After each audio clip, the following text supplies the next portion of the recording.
Assalamu alaikum. Now we move to another topic. The topic is for in loop. So it is also similar to for each. So for n is another easy way to loop through lists. Okay. So for now, I am going to write main function. So for example, um, I take a list of integers. Okay. So marks. Okay, for example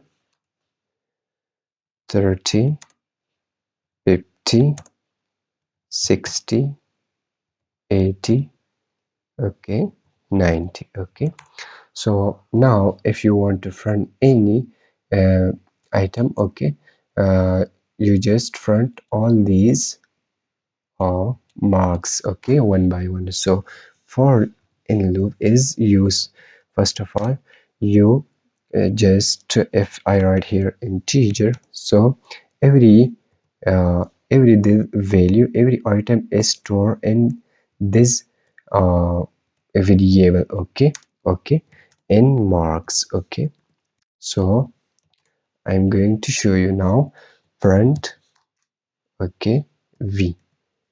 Okay, now you will see the every element of this list will store this v.